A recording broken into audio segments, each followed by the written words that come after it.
Hey everyone, and welcome to today's video. I'm not sure exactly when this video is going to go up. It's not probably going to be the regular Friday video that I normally put up. I think I'm going to have to get this one up on Thursday this week because I have got an action-packed week. I've got to get stuck into this video, get some work done on the VN, and then get the Corolla in the shed, rip the engine out, put some new pistons in it, put it back together, and get it on the trailer, change some tyres, etc. and ready for the weekend because I'm going drifting at Malala on Saturday.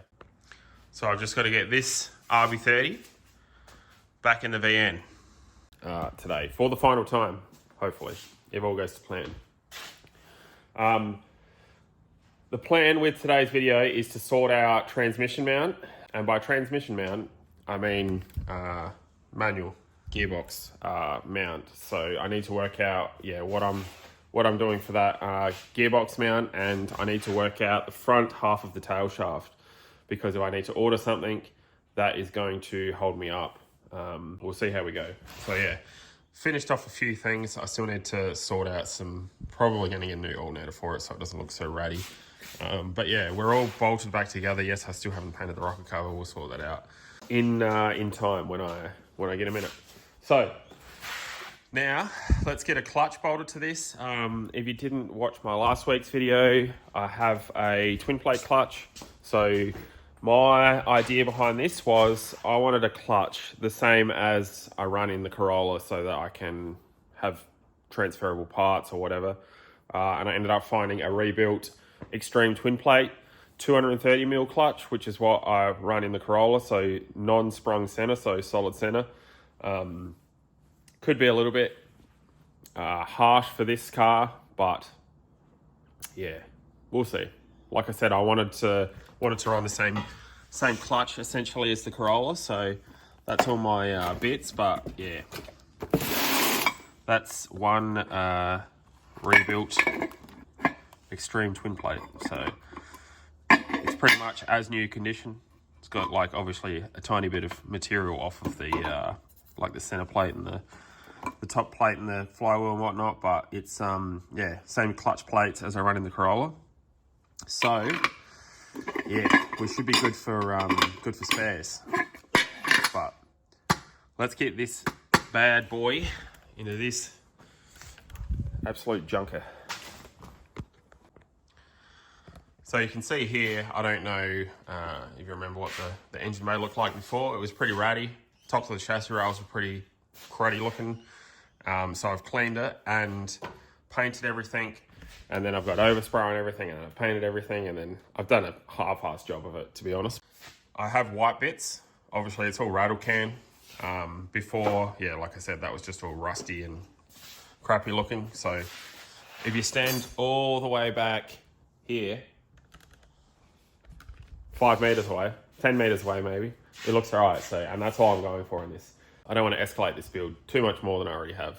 So, but yeah, let's get this clutch in, let's get this gearbox in, let's get this RB30 in. First job is get this gearbox stripped down and the RB25 housing back on it. So this gearbox here is actually my backup for the Corolla, my spare RB25 gearbox that I used to run in it. And it just has an RB25 to 2JZ housing. So one of the cut and sharp bell housings on it from 1110 Engineering. So this isn't going to be as straightforward as just bolting that gearbox onto that engine and putting it in that car. So the problem here is to run this RB25 gearbox behind a 2JZ, it's actually got a shortened input shaft. So I think it's 10mm shorter than normal. Now I could get away with that a couple of ways. One way, I could strip the box down and change the input shaft. I do have a spare input shaft here for it, but I'm not going to do that. I'm going to see if I can make a different spigot bush for the back of the crank to go on the motor. So yeah, nothing's easy, but when you're doing things on the cheap, things ain't going to be easy, right? So first of all, I need to, if you haven't pulled one of these gearboxes apart before, they're pretty straightforward to take the bell housing off. You take the bolts out of the inside, which I have already done. There should be 9 bolts on that. And then the one other thing you have to do other than the main gearbox bolts, it is just these 2 bolt heads here. So one bolt head actually has a detent, so a spring and a ball bearing under it, which sits in the shifter, like the selector rail, I think. And then, yeah, the other one's just the bit that holds this block on. So I'm just going to take those off and then undo those bolts. Then that will split those 2 halves and we'll get the other bell housing bolted onto there. So crack this bolt, unwind it. And then just inside of this hole there is a spring and a ball bearing. So roll the gearbox over.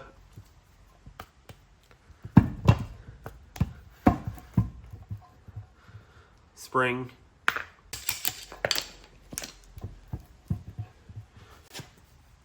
And ball bearing. So put those aside, don't lose them. And then, yeah, basically that one just pops straight off.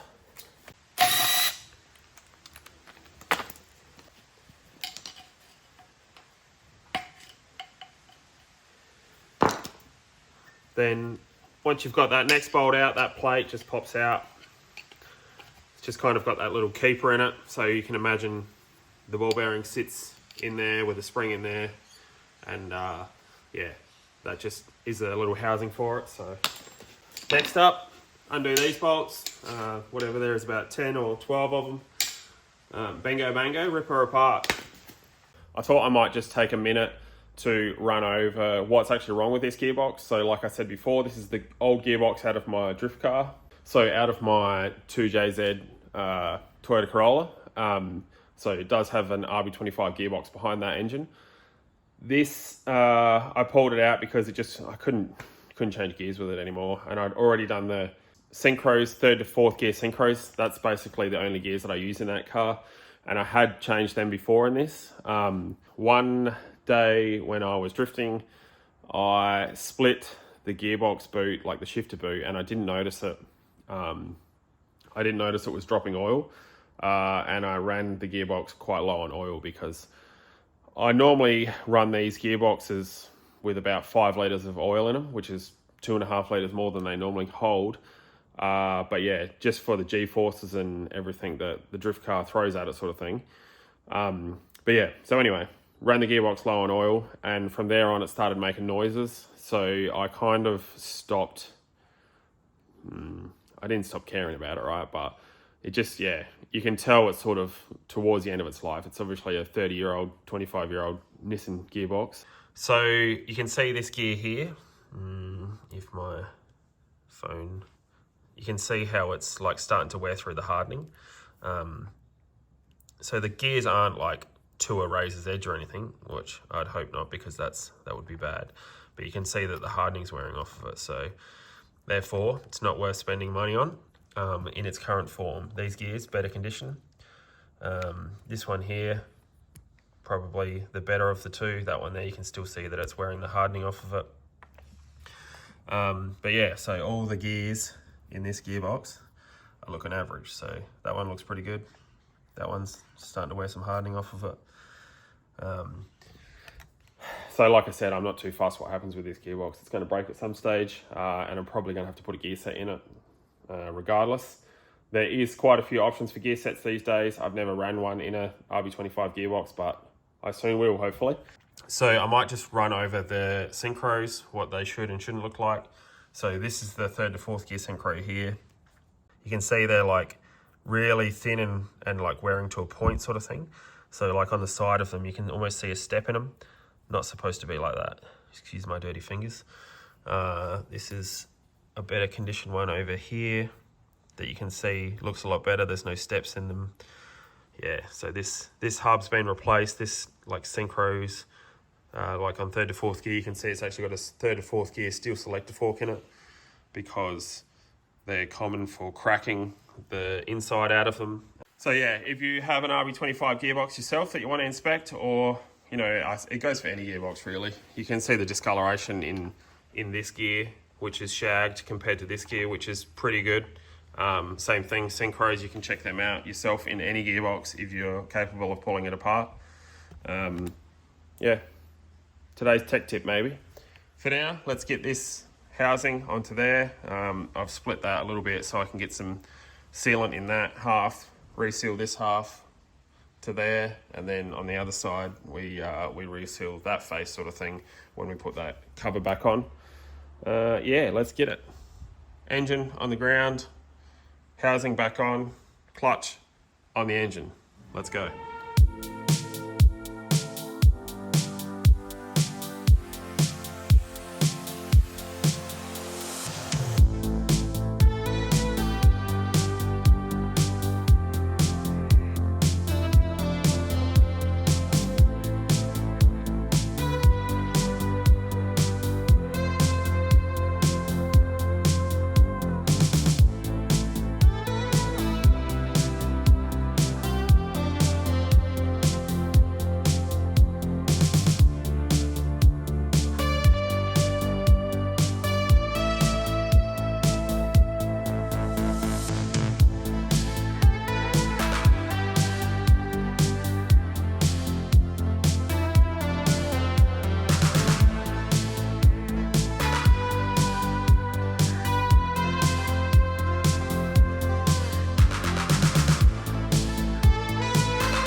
Yeah.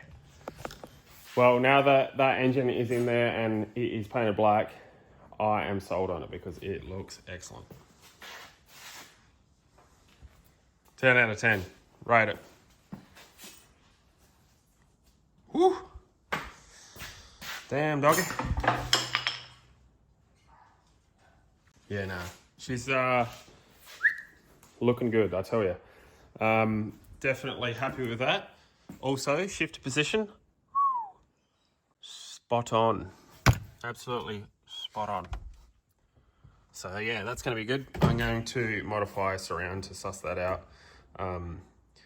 Try and make it as neat as possible. I haven't worked out exactly what I'm going to do, whether I'm going to try and get a standard like Commodore boot and yeah, just make a bit of alloy to fit that and pop rivet it on or something from, try and make it look as neat as possible anyway. I'll lift it up on the hoist in a minute and show you the Gearbox crossmember mount. Because if you remember back, I haven't actually had this manual gearbox in there.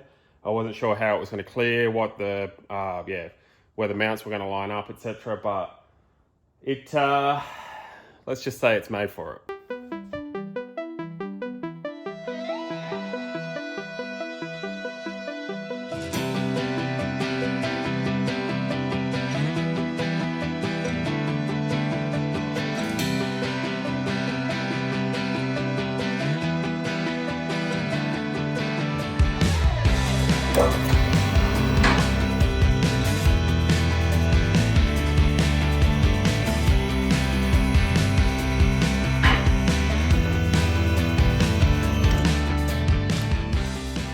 Okay, so believe it or not, this here is actually the transmission crossmember from the like standard VN transmission. So from the like 3.8 Buick engine. It even has same, so this mount here even, full everything off of, off the standard transmission mount. Those bolts line up to the RB25 gearbox. That mount there almost looks identical to a like R33 Skyline gearbox rubber mount. The only thing I had to do to make it fit and to make it work was to re-drill some holes out here. So you can see that's the standard position. Hang on, let me get some light. So that hole there is the standard VN Commodore transmission mount hole to mount it to the chassis. And I've just re-drilled another hole, probably 10 mil back from where that hole finishes, because they're kind of slots. So it's just behind that.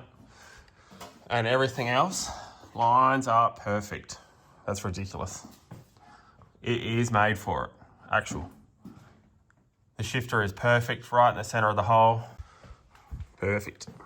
So yeah, engine is now finally in for the last time, hopefully. I don't think I need to pull it out for anything else. Obviously, I still have to work out some clutch lines and a few bits and pieces. I'm waiting on a few parts at the moment.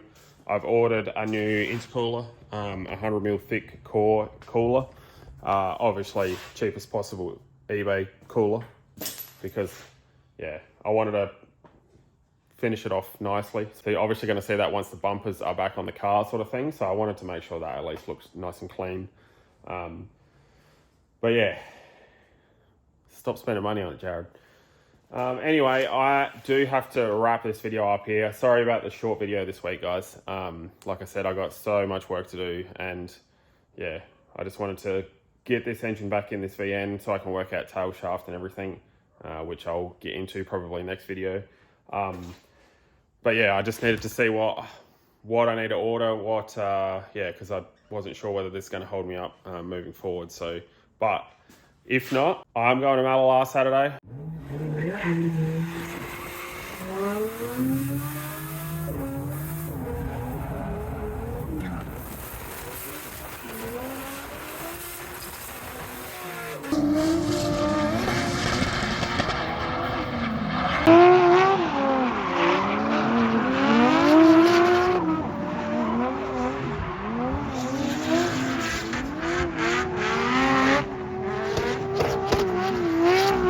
I'll have some shirts for sale. So yeah, swing past if you want a shirt. Otherwise, come have a chat. See the Corolla, if it's broken. See if I made it. See if I fixed it. See if it's got 6 pistons in it still. I don't know. Like I said, it's going to be a tight deadline this week. It's, what is it, Monday afternoon now. I've got 2 night shifts to do and then 2 days to build an engine. So hopefully, let's see how it goes. Thanks for watching. See you next week.